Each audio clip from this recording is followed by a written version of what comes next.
Hi friends, ಎಲ್ಲರೂ ಹೇಗಿದ್ದೀರಾ? ನಾನಿವತ್ತು ದೋಸೆಗೆ ಯಾವ ರೀತಿ ಕುರ್ಮಾ, ಆಲೂಗಡ್ಡೆ ಮತ್ತು ಕಡಲೆಕಾಳು ಹಾಕಿ ಯಾವ ರೀತಿ ಪಲ್ಯ ಪ್ರಿಪೇರ್ ಮಾಡ್ಕೊಳ್ಳೋದು ಅಂತ ತೋರಿಸ್ಕೊಡ್ತಾ ಇದ್ದೀನಿ. ಮೊದಲಿಗೆ ಏನು ಮಾಡಬೇಕು, ಆಲೂಗಡ್ಡೆನ ಸಣ್ಣದಾಗಿ ಹೆಚ್ಕೋಬೇಕು ಮತ್ತು ಕಡಲೆಕಾಳು ನೆನೆಸಿ ಇಟ್ಕೋಬೇಕು.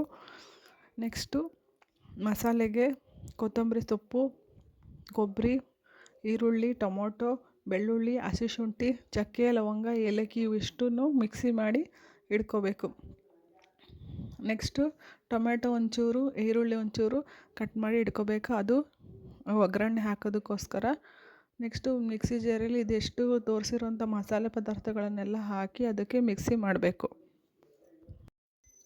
ಮಿಕ್ಸಿಯಲ್ಲಿ ಇವಾಗ ಒಂದೊಂದನ್ನೇ ಹಾಕೋಬೇಕು. ಫಸ್ಟು ಈರುಳ್ಳಿ, ಕೊತ್ತಂಬರಿ ಸೊಪ್ಪು, ಟೊಮೆಟೊ, ಕೊಬ್ಬರಿ ಇವಿಷ್ಟನ್ನು ಹಾಕ್ಕೊಂಡು ಚಕ್ಕೆ, ಲವಂಗ, ಏಲಕ್ಕಿ ಮತ್ತು ಹಸಿ ಶುಂಠಿ ಮತ್ತು ಬೆಳ್ಳುಳ್ಳಿ ಇವಿಷ್ಟನ್ನು ಹಾಕ್ಕೊಂಡು ಸ್ವಲ್ಪ ನೀರು ಹಾಕ್ಕೊಂಡು ಚೆನ್ನಾಗಿ ರುಬ್ಕೋಬೇಕು.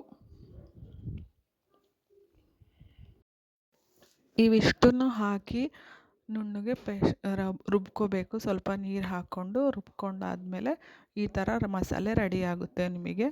ಆಮೇಲೆ ಏನು ಮಾಡಬೇಕು ಅಂದರೆ, ಒಂದು ಕುಕ್ಕರಲ್ಲಿ ಗ್ಯಾಸ್ ಆನ್ ಮಾಡಿ ಒಂದು ಕುಕ್ಕರ್ ಇಟ್ಕೊಂಡು ಕುಕ್ಕರಿಗೆ ಸ್ವಲ್ಪ ಎಣ್ಣೆ ಹಾಕಬೇಕು. ಎಣ್ಣೆ ಹಾಕಿದ ಮೇಲೆ ಎಣ್ಣೆ ಕಾಯೋಕ್ಕೆ ಬಿಡಬೇಕು. ಸ್ವಲ್ಪ ಎಣ್ಣೆ ಕಾಯಬೇಕು. ಸ್ವಲ್ಪ ಎಣ್ಣೆ ಕಾಯ್ದಾದ್ಮೇಲೆ ಏನು ಮಾಡಬೇಕು ಅಂದರೆ, ನಾವು ಹೆಚ್ಚಿಟ್ಕೊಂಡಿದ್ವಲ್ಲ ಈರುಳ್ಳಿ ಮತ್ತು ಟೊಮೊಟೊ, ಅದನ್ನು ಹಾಕಬೇಕು. ಮೊದಲಿಗೆ ಈರುಳ್ಳಿ ಹಾಕಬೇಕು. ಈರುಳ್ಳಿ ಹಾಕಿದ ಮೇಲೆ ನೆಕ್ಸ್ಟು ಟೊಮೊಟೊ ಕೂಡ ಹಾಕಬೇಕು. ಸ್ವಲ್ಪ ಎರಡು ಬಾಡಿಸ್ಬೇಕು. ಎಣ್ಣೆಯಲ್ಲಿ ಸ್ವಲ್ಪ ಚೆನ್ನಾಗಿ ಬಾಡಿಸ್ಬೇಕು. ಯಾರೆಲ್ಲ ನನ್ನ ಈಗ ಯೂಟ್ಯೂಬ್ ಚಾನಲ್ನ ಹೊಸದಾಗಿ ನೋಡ್ತಾ ಇದ್ದೀರಾ, ಸಬ್ಸ್ಕ್ರೈಬ್ ಮಾಡ್ಕೊಂಡಿಲ್ಲ, ಸಬ್ಸ್ಕ್ರೈಬ್ ಮಾಡ್ಕೊಳ್ಳಿ ಅಂತ ಕೇಳ್ಕೊಳ್ತಾ ಇದ್ದೀನಿ. ಬಾಡಿಸಿದಾದ್ಮೇಲೆ ಇವಾಗ ನಾವು ಹೆಚ್ಚಿಟ್ಕೊಂಡಿರುವಂತಹ ಆಲೂಗಡ್ಡೆ ಹಾಕಬೇಕು. ಆಲೂಗಡ್ಡೆ ಮತ್ತು ತೊಳೆದಿಟ್ಕೊಂಡು ಸಣ್ಣದಾಗಿ ಹೆಚ್ಚಿಟ್ಕೊಂಡಿರೋಂತಹ ಆಲೂಗಡ್ಡೆನ ಹಾಕಬೇಕು ಮತ್ತು ಕಡಲೆಕಾಳು ಕೂಡ ಹಾಕಬೇಕು. ಇವಿಷ್ಟನ್ನು ಹಾಕಿ ಸ್ವಲ್ಪ ಖಾರದ ಪುಡಿ ಹಾಕ್ತಾಯಿದ್ದೀನಿ ನಾನಿಲ್ಲಿ ಒಂದೂವರೆ ಚಮಚ ಖಾರದ ಪುಡಿನ ಹಾಕಬೇಕು. ನೆಕ್ಸ್ಟ್ ಏನು ಮಾಡಬೇಕಂದ್ರೆ, ಇಲ್ಲಿ ಧನಿಯಾ ಪುಡಿ ಕೂಡ ಹಾಕ್ತಾಯಿದ್ದೀನಿ ನಾನು. 1ರಿಂದ 1.5 ಸ್ಪೂನು ಧನಿಯಾ ಪುಡಿ, ಸ್ವಲ್ಪ ಉಪ್ಪು, ಈ ಮೂರನ್ನು ಹಾಕಿ ನೆಕ್ಸ್ಟು ಅರಿಶಿನ ಪುಡಿ ಹಾಕಿ ಮತ್ತು ರುಬ್ಬಿರುವಂತಹ ಮಸಾಲೆನ ಕೂಡ ಹಾಕಿ ಚೆನ್ನಾಗಿ ತಿರುಗ್ಕೋಬೇಕು.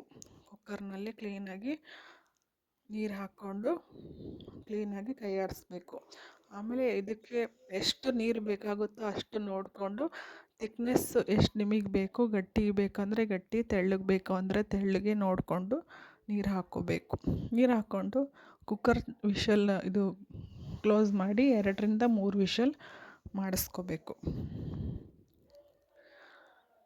ಆಲೂಗಡ್ಡೆ ಸ್ವಲ್ಪ ಬೇಗ ಬೇಯೋದ್ರಿಂದ 2 ವಿಷಲ್ ಆದರೆ ಸಾಕು. ನೆಕ್ಸ್ಟ್ ವಿಷಲ್ ಓಪನ್ ಮಾಡಿ ಬೆಂದಿದೆ ನೋಡಿ ಇವಾಗ ಬೆಂದಿದೆ. ಎಷ್ಟು ಸೂಪರಾಗಿರುವಂತಹ ಕುರ್ಮಾ ಆಲೂಗಡ್ಡೆ ಕಡಲೆಕಾಳು ಹಾಕಿರುವ ಮಸಾಲೆ ಪಲ್ಯ ಸೂಪರಾಗಿ ಬಂದಿದೆ. ಇದು ನಾವು ಚಪಾತಿ ಜೊತೆ, ರೊಟ್ಟಿ ಜೊತೆ ಮತ್ತು ದೋಸೆ ಜೊತೆನೂ ಕೂಡ ಆರಾಮಾಗಿ ತಿನ್ಬೋದು.